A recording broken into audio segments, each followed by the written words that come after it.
अस्सलाम वालेकुम bro ma'am कना कना लेगे ब्रो मैम लाइव लाक्चरी मैते पांगल ईरान की मथकते यामना साउना कना कना लाइव न थोपि रगलो वारी नब्तंग सांसी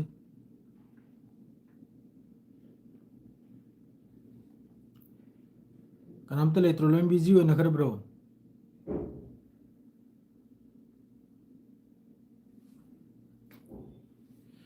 कना कना नो करम मी अनि दिलाकले जावल हक ब्रो हाउ आर यू जावल हक नुंगारी ब्रो फर्स्ट क्वाकपिक पा फर्स्ट नि हाई खरे महक ना ब्रो वालेकुम अस्सलाम करी करम नो ई मैम ब्रो मैम बुकम कम तवंद्रिम नो नुंगाइनरी ब्रो हौजी हौजिकता ब्रेकिंग ओइबा पावम खक नेतन्याहू की महाक की ऑफिस ता ऐना साय हरममनी रील द सोइना सेमनममनी महाक की ऑफिस ता स्ट्राइक ओइबगी वादो हौजिक ईरान की तरफ तगी हाइरिसिनबु पावसी अदुम जर्जर पिरमेगा अदुम लोइजन साबने अदुगा मखा ताबा तु हौरक्के ईरान की मथकता अहानबदा ईरान की मथकता हौजी हौजिकता नाल ममांगदा साय लौरांगदा यूएसए अमसुंग इजराइल की तरफ तगी 2000 बॉम्ब्स असी स्ट्राइक तौखरिमने अदुगा 50% ईरान के लॉन्चर मिसाइल लॉन्चर असिन सिंगबा पाव से पीरदि ब्रो मैम सब मानन पीबा मथौ ताई मिसम मिखा नायदे बिदा असेंग पाव दो मैम दे यहोलबा दरकार ने पाव ओइरिसे हौजिते ईरान इजराइल मिडिल ईस्ट अमसुंग अखोइगी सुवाइसर लैरिबा अदुगी मथकता पर्शियन गल्फ अद्रेदी स्ट्रेट ऑफ हॉर्मोस असिन सिंगबा मखैगी पावनि नेतन्याहूगसु पाव खरि यावरि असिगी ममांगदा वा मचाम खक्ता थमजरमगे सिगी मवांगदा हाइगी वा मखैदो मदु इग्नोर तौथोखरो ब्रो मैम पाउसी पीबा तारदी असुम्बा याम साथीने येंगलेगा चेक तौरगा निंगमांग चेक तौरगा पाउसी मयामदा पीबा दरकारने करिगे हबदी आइगी पेज अमसुंग आइगी ब्लॉग से खक्ता नते ब्रो मैम मैम पुनमंग येंगसे अते अतेगी पाउसु सोइदमकी येंगलमगनी सोइदमकी फॉलो तौरंगनी सोइदमकी सब्सक्राइब तौरंगनाबा अदुना आइना पाउमा लाना संदोखिब तारगदी यामना इफेक्ट परियाबा अदुना पाउसी यारिमखै याखोइदी वीडियो करा अमा मन्ना पिबाही मफम मंगा तुरुकते चेक तौरगा चुम्मब्रा मासिना हाइरिसी लालिब्रा चुम्मब्रा हैना ओइरकपै मतुंगदा वीडियो अमा मसी नखोइ मयामदा तहल्लैसिनाबा होजि होजिकता ईरान की दाबी तौदुना ईरान हाइरसिनबु नेतन्याहू की महक की ऑफिस ता ईरान की तरफ तगी ड्रोन अटैक तौविसिनी मागी ऑफिस ता अदुइ वादुसु हाइरके अदुम आई तलतला अदुम पाउसी मयाम ताबिउको महाकी ऑफिस ता ड्रोन अटैक तौवी हाइबसिदा ईरान की तरफ तै हारिसिनबु महाक्सी सीरेसिनी ईरान की तरफ तै डायरेक्ट हारिसे नेतन्याहू सिगी लोइरेसिनी नेतन्याहू सीग्रेसिनी अदुगा इजराइल की तरफ तै हारिसिनबु मा सीदे मा होजिक फाउ लाइव नि सिनी अदु ईरान अमका हारिसिनबु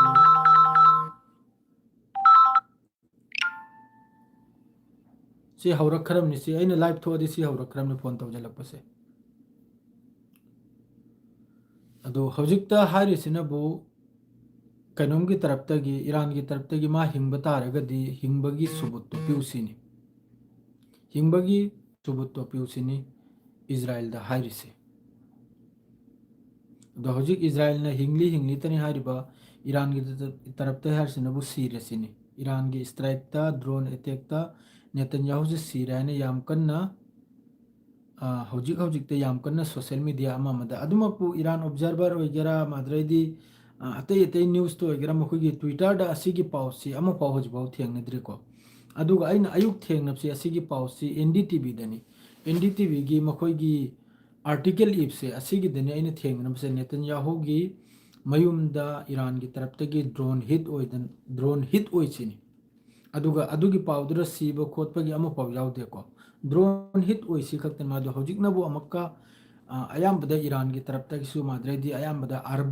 अरबिक न्यूज़ तने हारसे अरबिक अखोगी ट्विटर वगैरह अमम वगैरह असिदे याम कन हरियाबा ईरान की इजराइल की नेतन्याहू सी ईरान की ड्रोन अटैक त सीरायना अदु मखोइना हारमनबु सीदे ईरान हारमनबु सुबु पिउसिनी असिमा लोइग्रे अदुगी मतुंगदा अनिसुबु पाउनबु अमेरिका अमसुंग इजराइल की तरफ तगी अमेरिका अमसुंग इजराइल की तरफ तगी ईरान की मनुंगदा लौरांग मचादा 2000 बॉम्ब अदुसु मखोइगी मिसाइल लॉन्चर ईरान की मिसाइल लॉन्चर अदु 50% USA amasung Israel na destroy tawbagi wani aduga loinana adugi matungda Iran gi taraptagi missile kuntra ballistic missile kuntra Israel tamna strike tawbasida 5% makhoi gi target ta hit oibagi wani Iran gi missile se aduga जिस तरह हौजिक की अइना Facebook ता हपला ममनी video दो जिस तरह America अमसुंग Israel ना Iran की मनुंग strike तौबगी मतुंगदा Iran दा कयाम नुकसान होइकरे कयाम सोकरे दो अदुगी वीडियो दुसो अइना हपला ममनी अदुगा लोइनना मखोइगी सेदगी अमक्का समंदर की लंबी दगी मखोइगी टॉम होक हाइरब मिसाइल दो लोइमक तेन एडवांस मिसाइल ने अमेरिका के अदुसु ईरान तमना फायर होइबगी फायर तौबगी पाउनी असिदा यामना जरूरी नि याखोइदी प्रो फिलिस्तीन नि सेना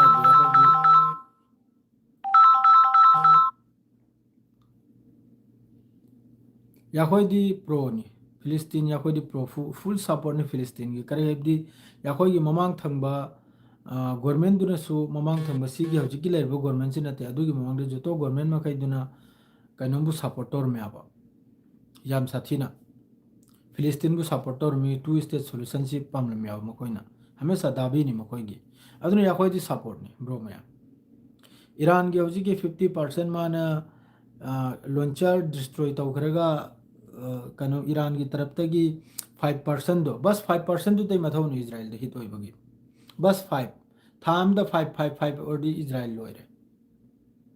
करे जिस तरह हौजिक यूके की मखोई मकोक चिंगबदुना स्टेटमेंट पीरिदो यामना साथीनि यामना थर्ड क्लास यामना हाइबदुबु असेंबु मसागी थोक नते मागी स्टेटमेंट दो याम साथिन सेंग दो मसागी नि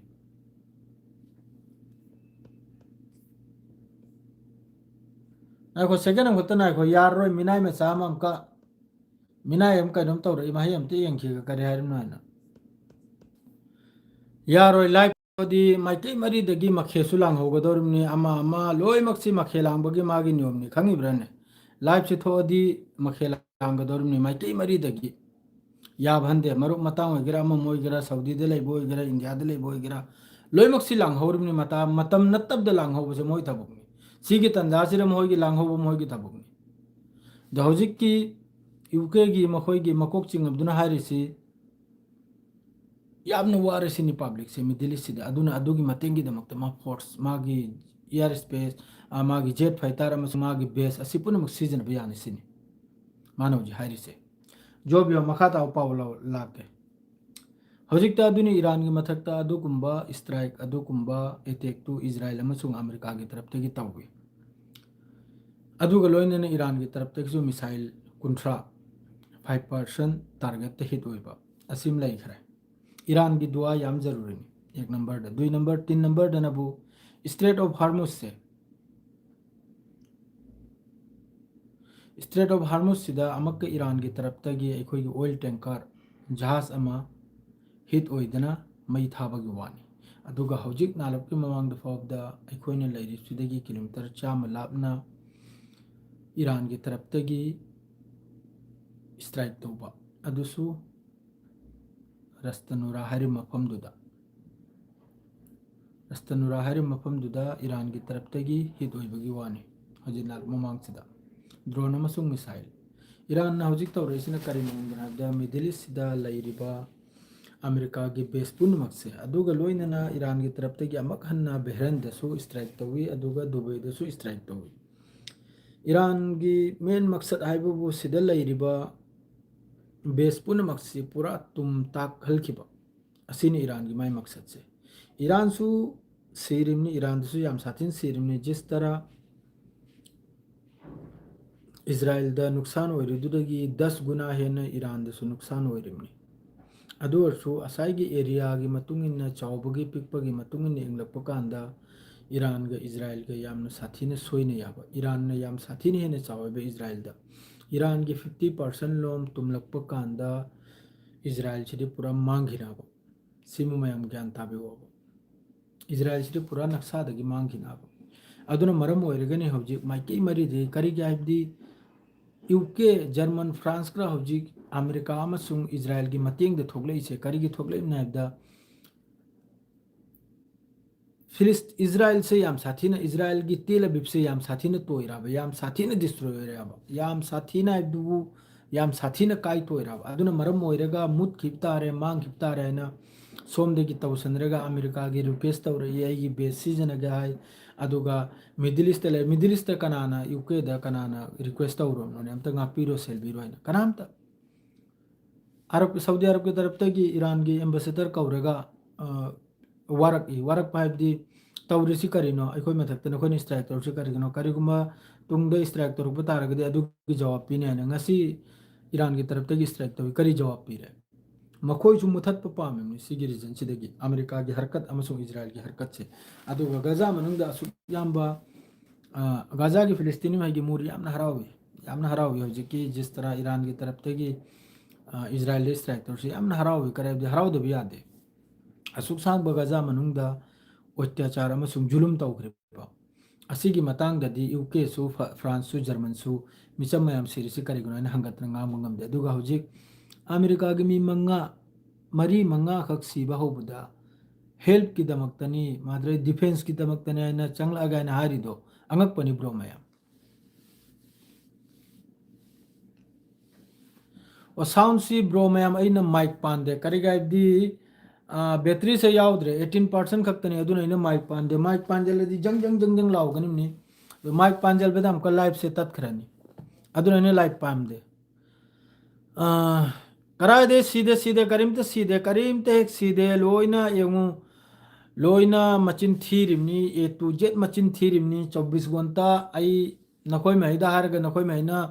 खंगदे को थाजदबगी दी 24 घंटा आई ट्विटर दा लेरिमनी 24 घंटा आई अल जजीरा दा लेरिमनी 24 घंटा आई मेहर दा लेरिमनी अदुना ने आई की बैटरी से लौरांग योरपदा 17 10 11% ओरिसे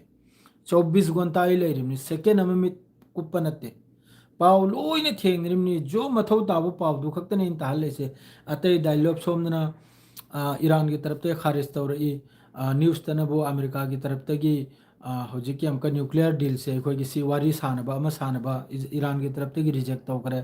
सांगना लान तौनबैदमक्ते ईरान सु रेडीनी अमेरिका सु रेडीनी असिगुम्बो पाव मचा मचा मखैसे लंथोकलेगा इन मरु ओइबो पावसिनी नखोय मयाम दा ताहलैसे हौजिकी स्ट्रेट ऑफ हार्मुज सि बन तौबने मरम ओरिगा यूरोप लोम द गैस थाव लोइना तांगमने हौजिक असी निनी हुमनी मतुंगदा असाइगी यूरोप लोमदगी अमेरिका अमसुंग इजराइल की मतेंग तौगा हैना क्रक तौखले इदो माद्रेदी साइप्रस तकरा ईरान की तरफ तगी अटैक तौखरे साइप्रस सिदा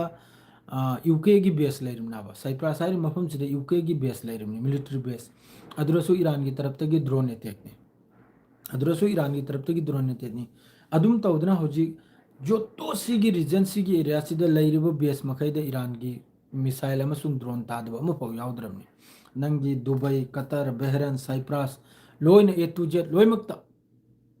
अदुमपु सिदा नुकसान हाइबु ईरान की करेगे हाइबदी तेहरान है यामना कुंगखरबा लोइमक्तेना अरीबा मफम नाबा यामना कुंगना लेबा अदुदा मखोइगी लुंग अचोबमते लंगजला सु सोकप हेल्याबा ईरान की सोकप हेल्याबा अदुगा इजराइल नबु सुक्त पिकपनिना सोकपदो वातपा अदुई मथक्ता मखोइदी हानदगी मखोय हाइदी लेबाक पाम्बो मिनी रिफ्यूजी ने अब मैम खंगे मखोजे रिफ्यूजी है मखोगी सेटलर मखै मपानदी चंगले भाई लोइन रिफ्यूजी गांगतनाबा रिफ्यूजी ने मखोदी सीबदु कीबनिना हान लेबाक हान हंदोक्तन लैखरे ईरान की missile अमसुंग middle east लाकदरबा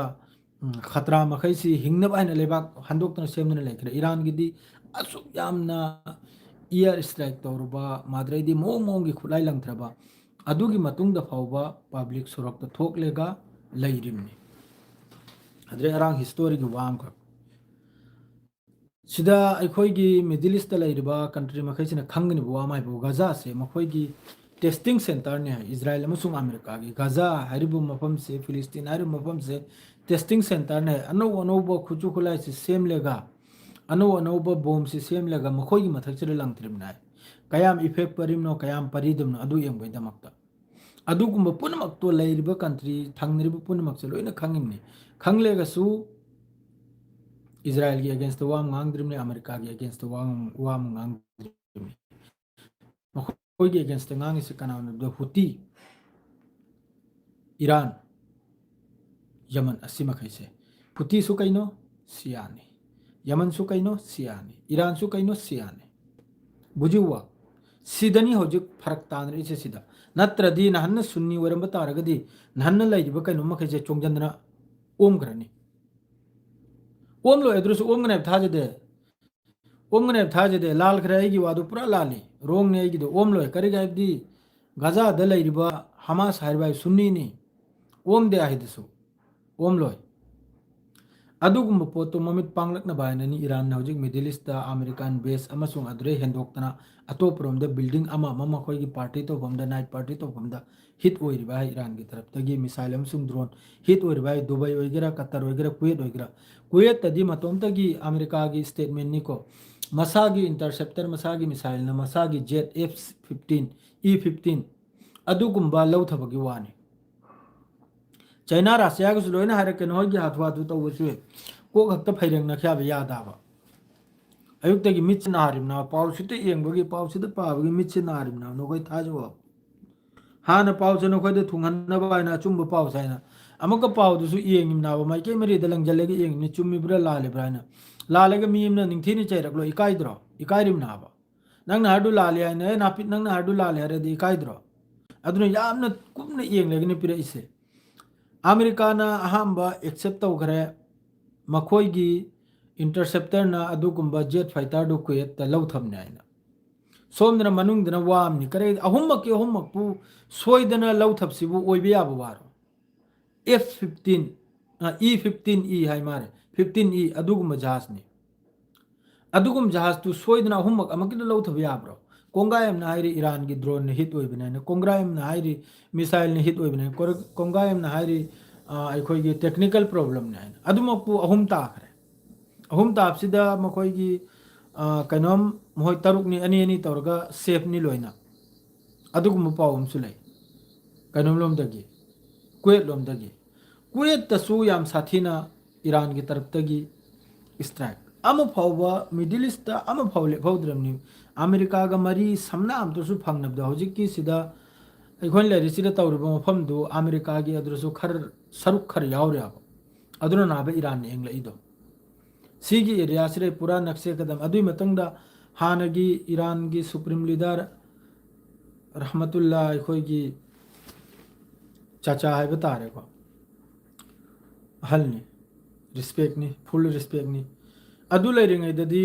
supreme leader Ali Khomeini अदु लेरिंगैददी लांची यामनो साथिन एमु कमेंट तो बहुत रखरे यांगोंद करी करनो फेसबुक ता चैरक पहु खरे कना कना नो खंगदे चैसरक तनी सिदासु अंगक पम चली आइना ब्रो मैम आइना खंगिंग बुवांग भक्तंग बु इब्राहिम लिंकन समंदर दा लुक खरार से चुमरो कना ना हायरमनो ने इब्राहिम लिंकन लुक खराय ना करी वानो नो खोइन तौरी से आइदि ता देने इब्राहिम लिंकन तौना इब्राहिम लिंकन तमना ईरान की तरफ तगी क्रूज मिसाइल है एंटी क्रूज मिसाइल दो मरी फायर तौबा अदुमकपु टारगेट त यो होद्रे सिनी इंटरसेप्ट तौखिब्रा नाहोय मखोयगी टारगेट तुदगी अतोपरमद चखिरिब्रा अदुगुम पावलादे ने सोयदम की पिरकने अतोपा हजिक मयाम एआई ने सेम्बा कइनो मयाम लेबिने को वीडियो मयाम लेबिने अदोम द थाजरुनो असेंबनी जसा पाव इमरजेंसी मयाम न पांब पावला दि सोयदम की मैते पागल हाना योहलकनी नंगी ईरान की मनुंग दो ओइगेरा इजराइल की मनुंग दो ओइगेरा अमेरिका की मनुंग दो ओइगेरा मखोयगी अरबियन से दो ओइगेरा पर्शियन गल्फ तो ओइगेरा गल्फ ऑफ ओमान दो ओइगेरा जो समंदर की लंबी दा लैरबा मखोयगी जहाज ओइगेरा असि पुनमक्सी अइना सोयदम की ईरान अइना सोयदम की योहलकनी माद्रेदी हजिकी इस्फहान नतान सारिसदे ईरान की फाइटर अनी खक F-4 अमसुंग F-6 ओइमारे अदु पाइगने आइना तौजबगी लांगजिरंगैदा इजराइल अमेरिका की तरफ तगी स्ट्राइक तौदना अदुगुम्बा फाइटर अनी दु डिस्ट्रॉय तौखरे अदुगा इंपोर्टेंट अयुक्ता ईरान की आसमान दा ईरान की तरफ तगी चेना हांगलकनी मयामम लैरि पत्ता खुली रखनी मयामम लैरि आबा हौजिते ईरान की तरफ तगी मिसाइल खक्तनी फायर तौरसे ईरान की तरफ तगी अतै अतै खुचु खुलाय मयामम लाक्त्रे आबा अतै अतै खुचु खुलाय हबदि मखोइना हौजिकी सजील माद्रेदी अमा माद्रे मखोइगी हौजिकी खुर्रम शेर 4 अमा अनिबुदी यूज तौबा यावखरा मारे अद्रेदी चाइना की तरफ तगी पुरक्पा इंटरसेप्टर मिसाइल अखोई इंटरसेप्टर मिसाइल असिनि चिंगबा मयाम एयर डिफेंस अमा लैरे माद्रे जेट फाइटर अमा लैरे सी मखैसी हजि फाउ पुथोरक्तरी हजिक इजराइल अमसुंग अमेरिकाना ईरान मनुंग टारगेट तौर से करी पोना ईरान की लॉन्चर से मिसाइल लॉन्चर से असिना मखोई की लोंग खतरा और से इजराइल द याम साथी न ईरान सु काबकम लोइरे अदुगी मथक्ता मी सु सिरे अदुगा लोइनना इजराइल सु काबकमा सिदा सोक्त्रे से कनानो हबदा अमेरिका खक्तने अमेरिका की फोर्स मरी सुखरा हो योगदे सीक्रे से अमेरिका की फोर्स अदुगी जो बदला हलगने है द होजिकता रेट सी सुबन तवजले गैस की ममल सुकारे थाव की ममल सुकारे माद्रेदी मोहगे जहाज चप्पगी ममल सु आयो खरे निनी हुमनी only 2-3 days खक्त मयाम गाइबियो अदुई मतुंगदा straight of harms ता क्रिक नहीं नरनिमनी सोइद्रम ओनली 3-4 days नहीं गहयंगा आई वखलदा नहीं गहयंगा अदुई मतुंगदा स्ट्रेट ऑफ हार्मस ता लानिमनी पाव पुनमक हौजिकते होना यूरोप न मोइन पांगलाई भाई अदुगिनी अदुम लाई खरा पाव अलोय बिमा हायरग लोय जलसी मिनिट कुल यौखरा आइसु फिरोल पाव होंग्रि ब्रो मया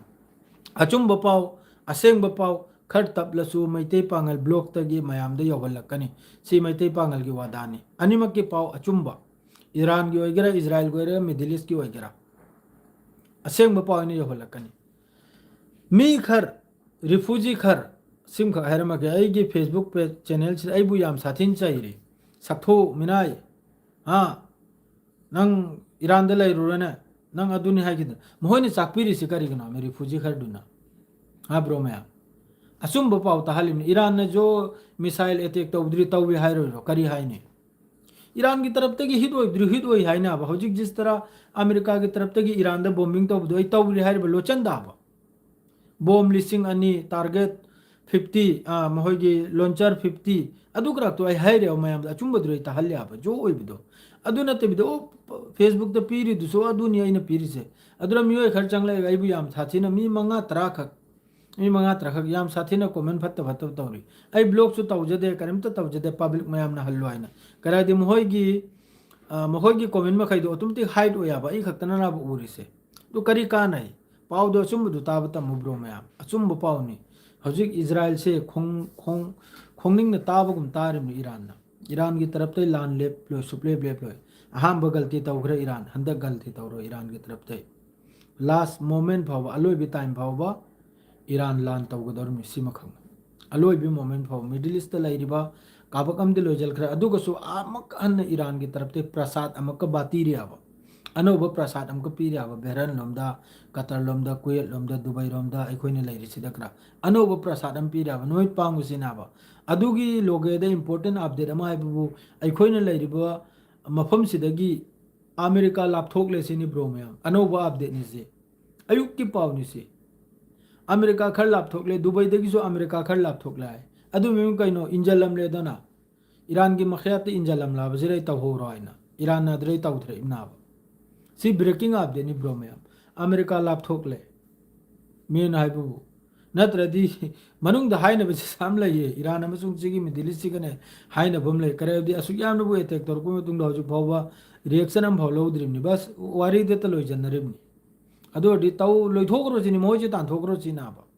अदुइ फिबन अदुरांग नापित अमखक ना हाइगलिबा अमेरिका की मिनाई अमखक ना हाइगलिबा चिल कामनिंग ल इने रमजान ओइबगिने मिनाई दुनार ईरान ने सुम एटेक तौरिसि लोय बिदा अमेरिका अमसुंग इजराइल की तंबाक द मखोय मखिसि चंगजल अन्याय चंगजल लक्षण पब्लिक मयाम लैरिसिना पब्लिक सोम द गोरोमनी ईरान की सुप्रीम लीडर हत्की पुनमक गरमनी गांग मंगमद्रमनी अदुगुम फिबम लादी मफम खुदिंग द मय हौरकदरमनी अदुगिनी ईरान की सुप्रीम लीडर हौजिक सईद ओइग्रेदुना हारमिदो रीजन की लान ओइदरमना रीजन सी द पूरा रीजन सी द मई चाकना दु चाइमनी हौजिक तर जो हाइरमबदो अदु ओइरिमनी अदुग जो मान वादा तोरमद अदुइ मुताबिक तने हौजिक कुमद्रिजे करिगुम ईरान के मथक्ते एटेक तोरप तारगदी लैरिबा अमेरिका की बेस पुनमक मुथतकनी अदुग इजराइल सु मुथतकनी अदुइ फिबम दने हौजिक लाइस जो भी हो मथंगी अपडेट गाइसी ब्रो मयाम पाव इन पीजरागे सियार के लोजरे सलाम अलैकुम अमसुंग मयाम पुनमक सपोर्ट तौबिबैनमक्ता थैंक्स अमसुंग पाव फजन ताबिबैदमक्ता फजवजो कमेंट पिबिबैदमक्ता सलाम अलैकुम।